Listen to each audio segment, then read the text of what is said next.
മലയാളത്തിൽ ഈ വർഷത്തെ ഏറ്റവും വലിയ വിജയങ്ങളിലൊന്നാണ് ആവേശം. ജിത്തു മാധവൻ സംവിധാനം ചെയ്ത ചിത്രത്തിൽ ഫഹദ് ഫാസിലാണ് നായകവേഷം അവതരിപ്പിച്ചത്.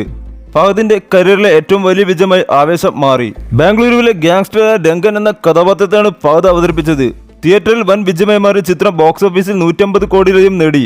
OTT റിലീസിന് ശേഷം ചിത്രത്തെ പ്രശംസിച്ച് നിരവധി പേർ രംഗത്തെത്തിയിരുന്നു. സുഷിൻ ശ്യാം ഈണമിട്ട പാട്ടുകളായിരുന്നു ആവേശത്തിന്റെ മറ്റൊരു ഹൈലൈറ്റ്. ഭാഷാതിർത്തികൾ കടന്ന് ചിത്രത്തിന്റെ പാട്ടുകൾ തരംഗമായി മാറി. ചിത്രത്തിലെ BGMകളും വളരെയധികം ശ്രദ്ധിക്കപ്പെട്ടു.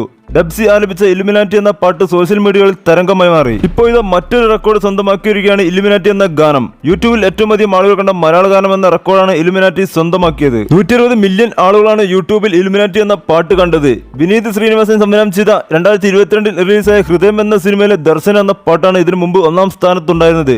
155 മില്യൺ ആളുകളാണ് ദർശന എന്ന പാട്ട് യൂട്യൂബിൽ കണ്ടത്. ഈ റെക്കോർഡാണ് ആവേശം തകർത്തത്. ഈ വർഷം സിനിമാ പ്രേമികൾക്ക് ഏറെ ആവേശം നൽകിയ സിനിമകളിൽ ഒന്നാണ് ഇപ്പോഴും ചർച്ചയായിക്കൊണ്ടിരിക്കുന്നത്. എന്നാൽ യൂട്യൂബിൽ ഏറ്റവും അധികം കാഴ്ചക്കാരുള്ള മ്യൂസിക് വീഡിയോ എന്നറിയുമ്പോഴാണ് പലരും ഞെട്ടുന്നത്. ആര് പറഞ്ഞു മ്യാവ് എന്ന പാട്ടിനാണ് ഏറ്റവും അധികം കാഴ്ചക്കാരുള്ളത്. 252 മില്യൺ ആളുകളാണ് കാത്തുവിന്റെ പാട്ട് കണ്ടത്. മറ്റൊരു മലയാളം പാട്ടും ഇതിനടുത്ത് വരെ എത്തിയിട്ടില്ല എന്നാണ് യാഥാർത്ഥ്യം.